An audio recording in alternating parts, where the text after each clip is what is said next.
Olá pessoal, sejam bem-vindos a mais um episódio do canal Dividendos. Hoje atingimos o 10º episódio e, para celebrar de alguma forma, vou dedicar o episódio a ensinar-vos como construir a vossa própria folha dinâmica para seguirem os vossos investimentos. Este vai ser o primeiro de vários episódios onde explico passo a passo como construir a folha de cálculo que mostro semanalmente neste canal. Hoje vamos ver então o separador de compras e o separador principal. Por fim, vemos o estado atual do meu portfólio de ações e algumas notícias importantes desta semana que passou. Prontos? Vamos a isso!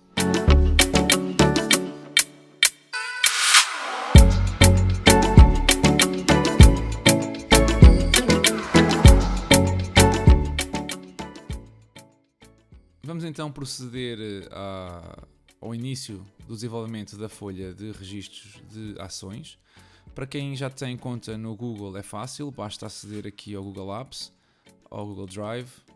Para quem não tem, também podem criar uma conta de forma bastante rápida. Selecionam Novo, selecionam Google Sheets. Isto vai-vos abrir uma folha muito parecida às folhas de Excel, neste caso do domínio do Google.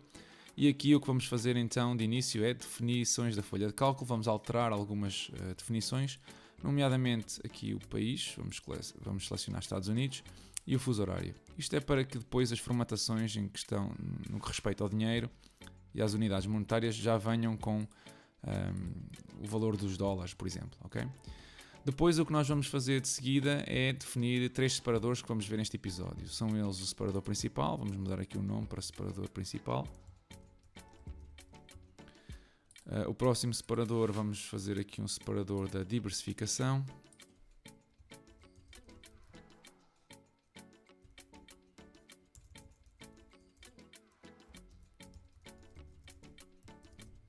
E por fim vamos colocar então um separador das compras, ok? Vamos mudar aqui o nome então. Ok.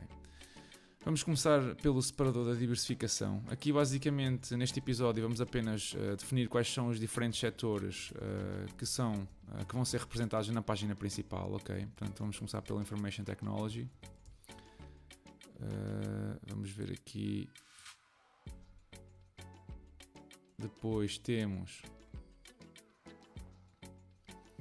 Financials, o Healthcare, o setor da saúde, temos ainda o setor da Industrial, o setor dos materiais, temos o setor da energia, o setor das utilities, real estate, o setor dos communication services. Temos ainda o Consumer Discretionary.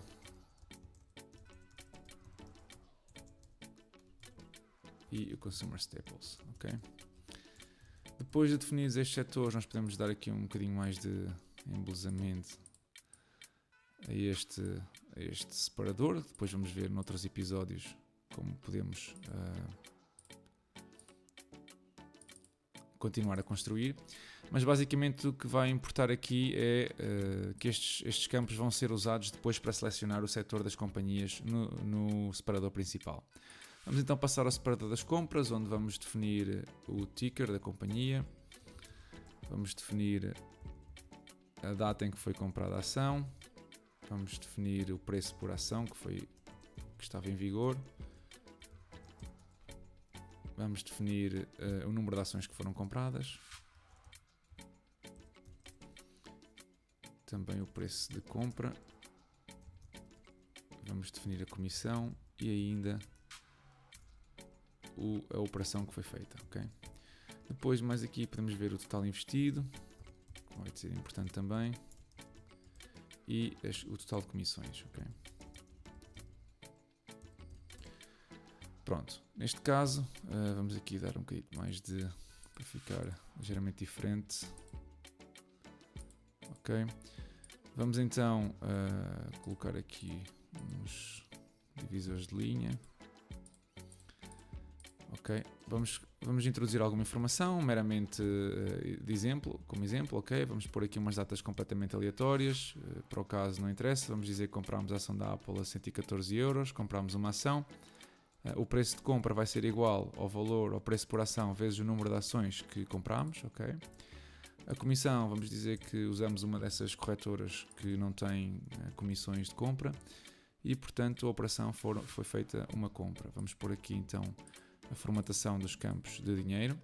Vamos pôr aqui mais algumas ações, como é o caso da Microsoft. Vou pôr aqui então no dia 17 de novembro, datas completamente aleatórias. Ok, vamos dizer que compramos a ação a $200, uma ação na mesma, e vamos arrastar estes três, porque já sabemos que, ao fim, é exatamente a mesma coisa, ok? Vamos colocar aqui dólares. Vamos comprar uma ação, por exemplo, que também está muito na voga, como é o caso da Pfizer. Vamos dizer que compramos no dia 16 de novembro de 2020 e gastámos $37, por exemplo. Ok, vamos novamente arrastar isto, já faz os cálculos automaticamente. Falta formatar aqui este campo. E, para efeitos de exemplo, vou colocar aqui outra vez a Apple, para vocês verem depois como os cálculos que nós vamos apresentar na página principal já fazem, portanto, a média das ações, ok? Vamos então aqui arrastar este valor, vamos colocar aqui nos $100 e pronto. Depois aqui o total investido, podemos fazer como somatório de todos os preços de compra, ok? Do que nós gastámos aqui. Isto vai dar aqui um pequeno erro.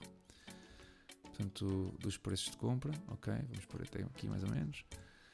E o total de comissões é exatamente a mesma coisa, mas neste caso vai ser com o total das comissões. Neste exemplo, para todos os efeitos, é zero, mas se imaginemos que vocês pagaram $1 nesta comissão, seria o valor que usa automaticamente. Pronto, com o separador de compras já definido, depois à medida que vocês vão comprando ações, basta adicionarem este separador. O separador de diversificação vamos ver noutros episódios como é que o podemos continuar a construir, mas hoje interessa ver então o separador principal. Vamos então começar a construir as colunas, podemos começar pelo setor, pela companhia, depois temos o ticker, temos o número de ações,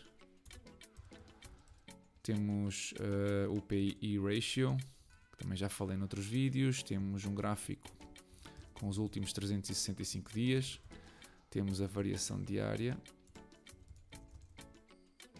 a variação de dia em percentagem e temos a variação de dia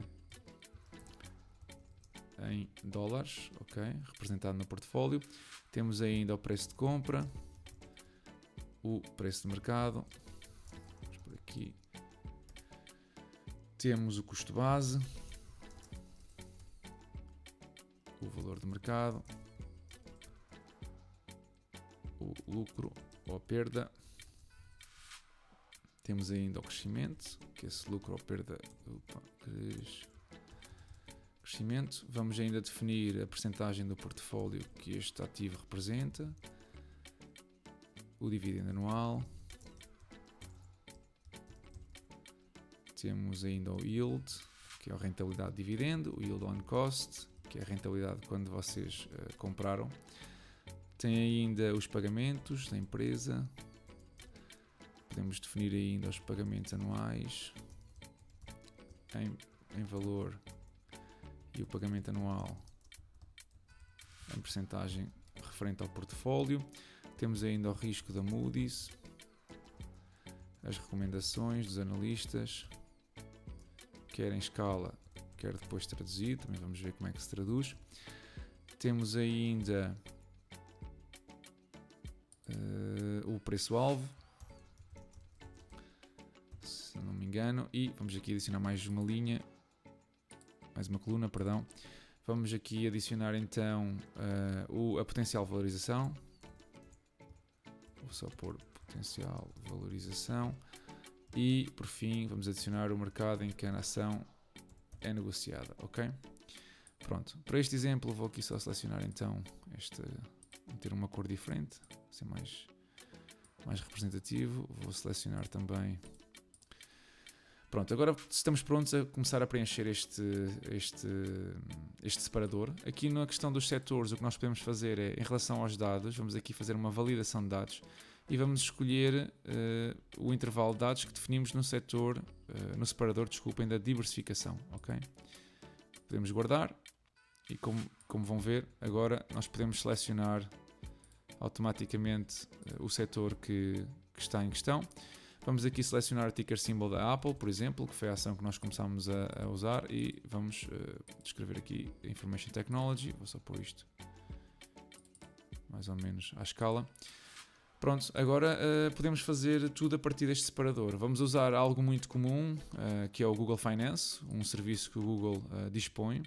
E portanto, vamos, por exemplo, aqui no Companhia, vamos aqui Google Finance, selecionamos qual é o ticker symbol da companhia, que está na célula C2, e escolhemos qual é o atributo que queremos que a função nos traga, que é o nome da companhia. Isto vai trazer a Apple Inc., ok? O mesmo é válido por aqui para a questão do PE, por exemplo. Vamos outra vez usar a função, selecionamos novamente o ticker symbol, a célula que tem o ticker symbol, e neste caso queremos trazer o PI. Eu vou deixar uma imagem aqui ao lado, onde vocês podem ver quais são os diferentes atributos que podem ser utilizados, mas este é muito útil, especialmente para alguns campos que nós estamos a ver aqui, por exemplo, a variação diária.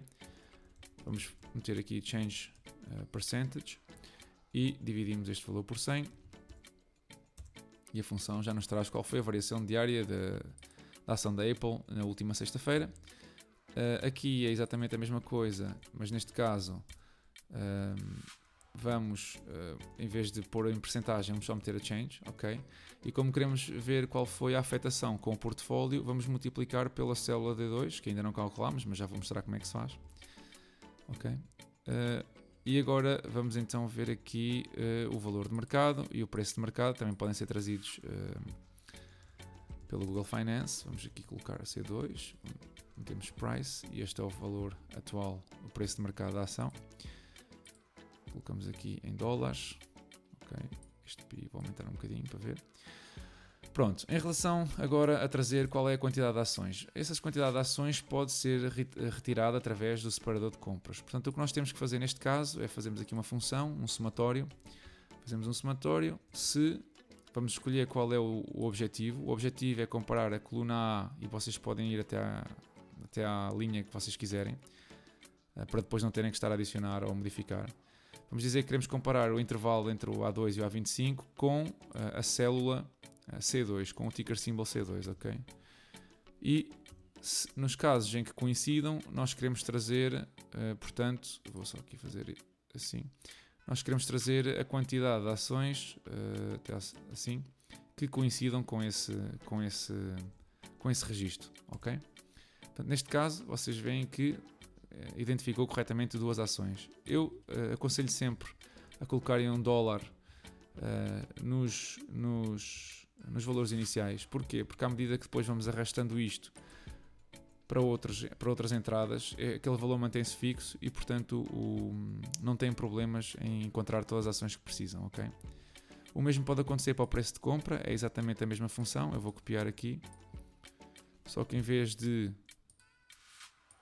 estarmos a averiguar a célula D5, ok, a coluna D, vamos avaliar a coluna E, ok? Qual é a diferença neste caso? É que isto vai nos trazer, o SUMIF vai nos trazer o somatório total e nós queremos dividir isto, portanto queremos a média, não é? Do número de ações que nós temos, portanto da célula D2. Ok? E portanto compramos uma ação a 114 e compramos outra ação a 100 euros, portanto a média de ações o preço por ação é $107, ok? O custo base é muito fácil de identificar, é igual ao preço de compra vezes o número de ações. O valor de mercado é similar, portanto é igual ao preço de mercado vezes o número de ações. O lucro é precisamente a diferença entre estes últimos dois, portanto, ao valor de mercado menos o valor do custo base. O crescimento seria então, o lucro sobre o valor que vos custou. Neste caso seria, vamos pôr aqui, o lucro a dividir pelo custo base em percentagem. Vocês teriam neste momento um lucro de 9,66%. A percentagem do portfólio, nós precisamos então definir aqui um total. Vamos definir aqui um total, só para efeitos de cálculo. Em alguns sítios o cálculo vai ser igual ao somatório das células que estão por cima, como é este caso aqui. Okay. Noutros eu vou aqui arrastar só para não ter tanto trabalho. Okay. Pronto, então agora queremos calcular qual é a percentagem do portfólio deste investimento. Neste momento é 100%, portanto, isto para ser escalável, o que vocês têm que fazer é dividir o custo base, okay, a dividir pelo total do portfólio. Mais uma vez, eu sugiro que, neste caso, fixem não só a coluna, como também a célula, colocando $1 atrás de cada uma, ok? Para depois, quando arrastarem, este valor fica fixo. Ok, vamos então proceder a calcular o dividendo anual. Neste caso, vamos usar uma função chamada import HTML. Okay, e aqui vamos colocar a página web que queremos ir buscar a informação. Eu uso o MarketBeat.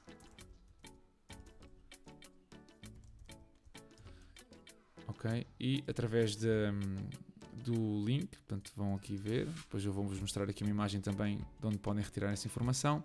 Isto usa o mercado, seguido do ticker symbol, seguido da palavra dividends, barra, ok.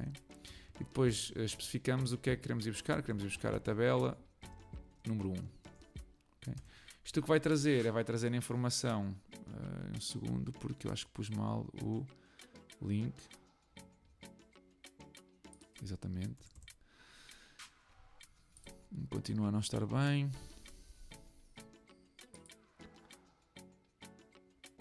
Ok, já sei o que é. É o link que continua a estar mal. Ok. Pronto, agora podemos ver então que isto traz uma informação da página, traz o dividendo anual da companhia, como vocês podem ver, este 0.72. E para nós retirarmos isto, basicamente temos que ir por índices. Então nós queremos a segunda linha da tabela e a segunda coluna. Ao colocarmos aqui o índice antes, separamos o anterior, segunda linha, segunda coluna, e isto vai nos trazer o valor que nós queremos. Okay? Qual é ainda a desvantagem deste método? É que vocês agora têm que, vamos formatar isto para dólares, mas vocês têm que colocar isto dinâmico, ok? Por isso é que este separador tem aqui no fim o valor de mercado e tem o valor do ticker symbol, ok? Portanto, aqui no mercado vamos colocar o Nasdaq, isto tem que ser feito de forma manual, ok? E depois aqui no dividendo vamos substituir este valor pela célula, ok? Como é que nós fazemos isso? Bem, usando a função concatenate. Vamos então por aqui, este seria o valor A2 e vamos substituir também a célula da Apple pelo ticker symbol.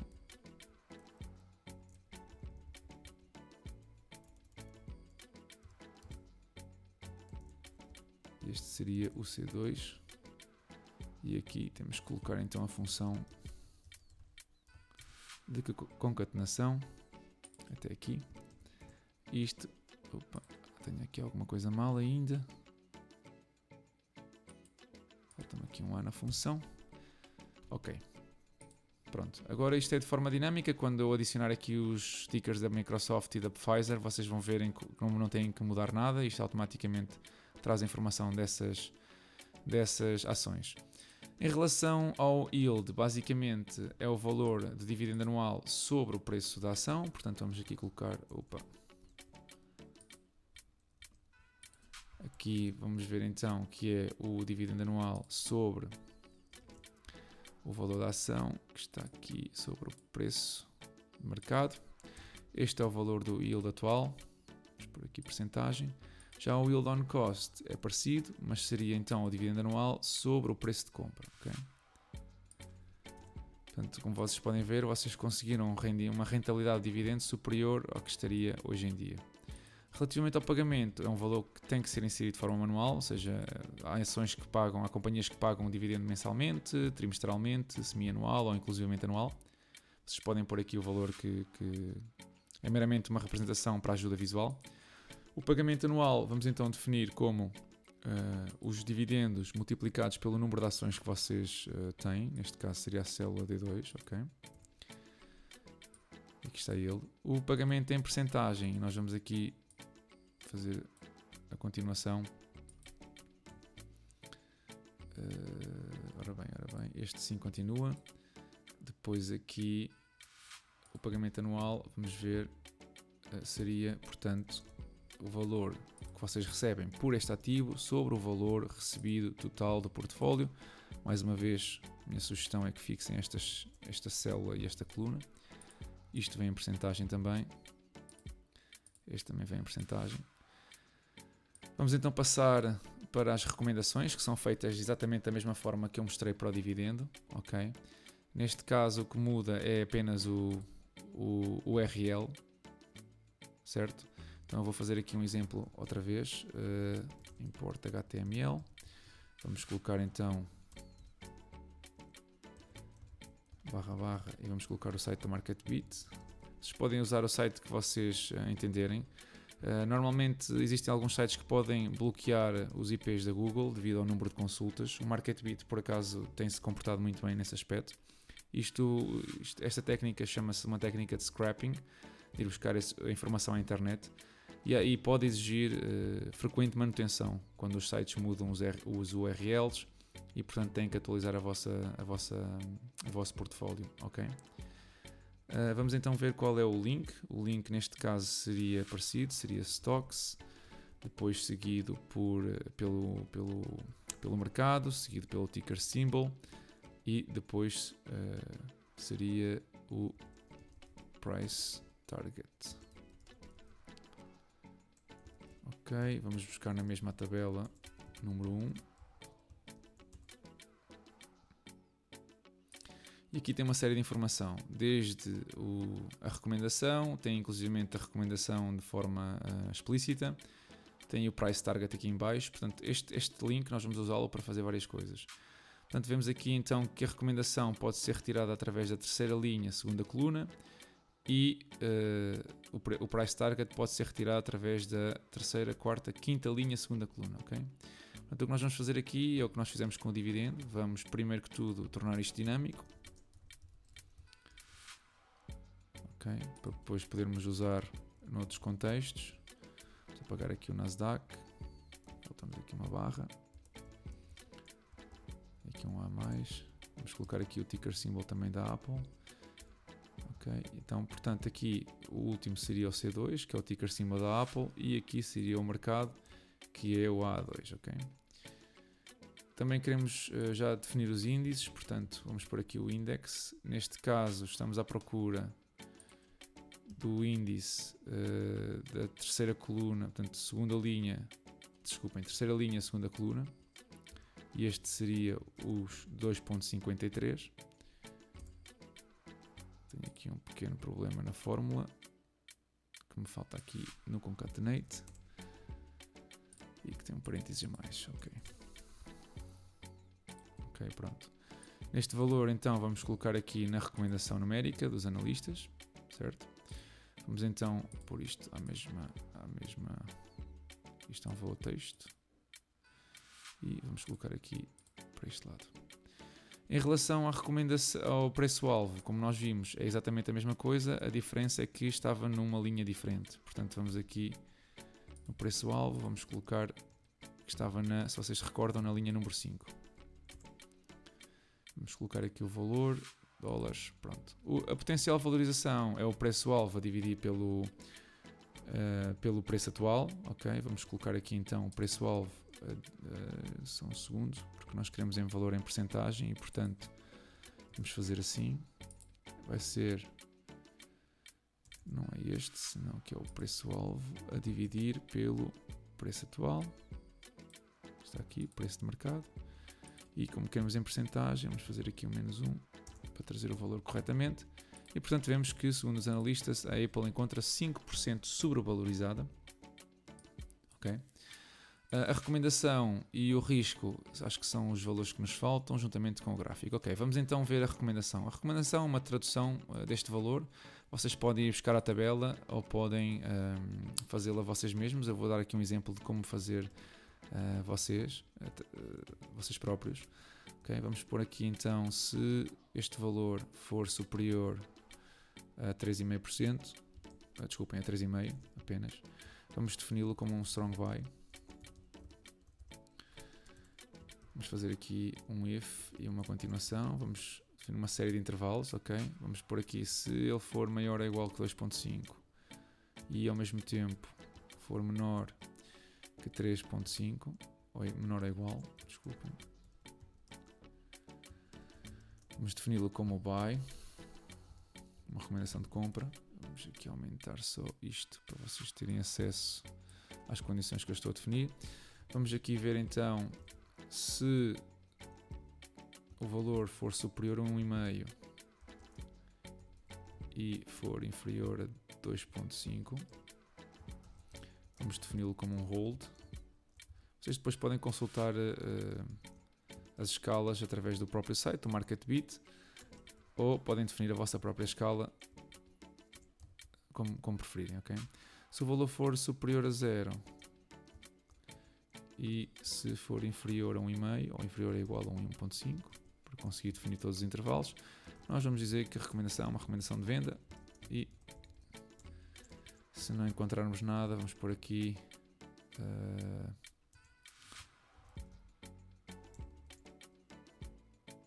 bem, vamos pôr aqui default, um valor qualquer, não interessa.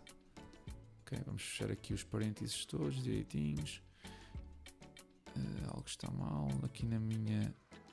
ok, foi esta condição aqui. Pronto, e já vimos que traduz, o 2.53 está entre o 2.5 e o 3,5, portanto é uma recomendação de compra. Portanto, falta-nos agora fazer o risco da Moody's e ainda os últimos 365 dias. Vamos começar por este, que é um bocadinho mais fácil. Isto vamos usar uma função do Google Docs, que também é o Sparkline. E o que nós vamos fazer neste caso é vamos comparar os preços, ou vamos buscar o preço do Google Finance, ok? Do ticker symbol C2, portanto da Apple. Vamos buscar aqui o price e vamos buscar o price de hoje menos 365 dias, ou seja, o valor que estava há 365 dias atrás até o valor de hoje, ok? E uma base semanal, certo? E depois disto o que nós vamos fazer é vamos definir como é que isto vai trazer uma série de registros e agora nós queremos definir o nosso gráfico. Como é que nós vamos definir o gráfico nessa célula, ok? Na F2. Bem, nós vamos querer definir aqui um chart type. Falta-me um T. Vamos querer definir aqui, vai ser em linha, ok? E vamos querer pôr qual é a grossura da linha que nós queremos. Vamos pôr aqui line width. E selecionamos, por exemplo, 2. Vocês podem selecionar como preferirem. E vamos selecionar a cor. Bem, como é que selecionamos a cor? A cor vai ter dois estados, ok? Ou vai ser verde ou vai ser vermelho. Vai ser verde se o preço atual for superior ao preço há 365 dias atrás. Vai ser vermelho se o preço for inferior a 365 dias atrás. Portanto, o que nós vamos fazer é novamente uma comparação utilizando o Google Finance. Vamos buscar outra vez o price da Apple, ok? Se este price for inferior, e aqui temos que pôr novamente o Google Finance, C2, aqui outra vez do price. Se o price for inferior então ao valor de há 365 dias atrás, ok? E aqui temos que colocar os índices, porque isto retorna o valor em tabelas. Portanto, se o valor for inferior, nós vamos colocar a vermelho. Se o valor for superior, a própria condição vai definir o valor como green, ok? Vamos fechar aqui o parênteses e, em princípio, isto já nos vai trazer o gráfico. Aqui está ele, ok? Vamos então passar para o valor que nos falta. Neste caso seria o valor de risco da Moody's. Isto é um bocadinho mais complicado. Nós vamos ter que ir à página, mas vamos ter que fazer um scrapping em vez do HTML e tabelas do XML. Portanto, eu não vou entrar muito em detalhe, existem imensos tutoriais para fazer esta função, mas vamos então só mostrar como é que podem fazer de forma muito simples. Fazem um import XML, selecionam qual é o site que vocês querem ir, põem o URL, https, //. Vamos selecionar aqui, seria o Markets, isto é o Business Insider, como podem ver na imagem que eu estou a mostrar. Depois vamos então colocar o URL completo, ok? Stocks, aliás é Stocks. Depois temos ainda qual é o ticker symbol da companhia, seguido de Stock, ok? Depois disto, que nós temos que fazer é então trazer o valor, só um segundo, é trazer o valor de que nós queremos dentro da estrutura, ok? Do XML. Portanto, aqui o que nós vamos estar à procura é, como podem ver na imagem, é de uma divisão cuja classe, qualquer classe, estamos à procura de uma classe dentro de uma divisão que tenha o nome assim, Moody's rating underscore container, ok? E depois, como isto traz informação, ele aqui não vai deixar popular, muito provavelmente. Um segundo, porque eu tenho aqui um erro na função. Já sei o que aconteceu. Ok. Pronto, como vemos aqui, estavam a faltar aqui uma pequena parte da função. Como podemos ver, isto traz duas células e nós queremos ir buscar a segunda coluna da primeira linha e, portanto, vamos fazer aqui um índice. Ok, vamos pôr aqui então a primeira linha, a segunda coluna. Isto vai trazer só o valor 1. Agora já podemos cortar e colar aqui. Qual é a desvantagem agora? Agora temos que tornar esta célula ou esta função dinâmica de acordo com os diferentes tickers. Ok, portanto vamos fazer aqui um concatenate, vamos tirar esta parte, vamos colocar aqui o C2 e este valor sai e vamos fechar aqui o concatenate. Ok, pronto, e isto está feito. Para esta ação já temos todos os valores que necessitamos. Vamos então continuar a introduzir as ações, como vocês vão ter a oportunidade de ver. De seguida, vamos então proceder a introduzir a Microsoft. Falhei aqui no... Basicamente, aqui basta só arrastar o ticker symbol, a célula que o portfólio ou a folha calcula automaticamente. Vamos selecionar, ele pertence ao mesmo setor. E depois tudo isto é feito de forma automática. Vamos ver aqui. Ok? Ele calcula logo o valor, ok? Eu acho que existe aqui um pequeno,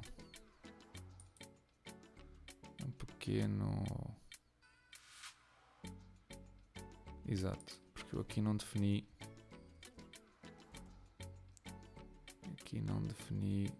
só um segundo, temos aqui, faltou-me definir aqui ou fixar estes valores, como eu tinha mencionado há bocadinho. E portanto agora quando eu faço já me traz o valor correto, ok?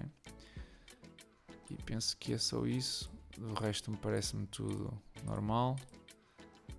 Vamos aqui então fazer os dividendos, também é importante para vocês verem como isto funciona automaticamente. Qual foi o problema disto? Já sei qual é o problema. Qual é o problema deste? É que não defini aqui o setor, o mercado. Ao selecionar o mercado, o dividendo é apresentado automaticamente e o mesmo acontece para tudo isto. Vamos ver. Ok. Então aqui só repor então. Isto depois não tem que se preocupar, a folha atualiza automaticamente. Quando as páginas web atualizam o dividendo ou os riscos, o valor aqui também é atualizado automaticamente. Vamos então seguir introduzindo a Pfizer, por exemplo. E neste caso, como já aprendemos um bocadinho com o erro anterior, vamos aqui selecionar automaticamente o mercado do NICE. E agora podemos fazer então, aqui selecionar o Healthcare. Vamos selecionar aqui automaticamente o nome e tudo o resto vai ser preenchido automaticamente, sem vocês terem que fazer absolutamente nada. O trabalho está feito.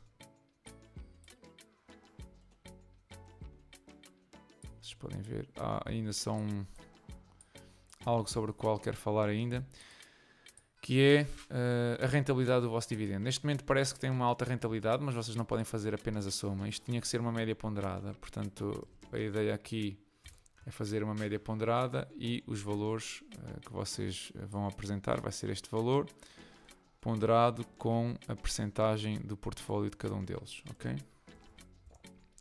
Neste caso, aquilo que parecia ser enorme, de 5%, neste momento é apenas de 1,20%, ok? Relativamente ao yield, é exatamente a mesma coisa. Vamos, portanto, arrastar este valor para aqui. A diferença é que vamos aqui ter que fazer este valor nós manualmente. Portanto, vamos a este valor ponderado com o valor do portfólio. Ok, estão ligeiramente acima. E aqui o crescimento também é enganador. Portanto, neste momento aqui parece que tem um crescimento enorme, mas este tem que ser um crescimento ponderado também, tem que ser a média ponderada. Vamos então aqui o crescimento ponderado com o quê? Exatamente com o mesmo porcentagem do portfólio. Vocês também podem definir o crescimento, como veem aqui, seria 6,82. Outra forma de ver o crescimento seria o lucro, e vocês, se recordarem este valor, podem defini-lo como o lucro sobre o valor do custo base total que vocês têm, e neste caso daria o mesmo 6,82, ok? É exatamente igual. E pronto, é isto, meus amigos, não há grande ciência.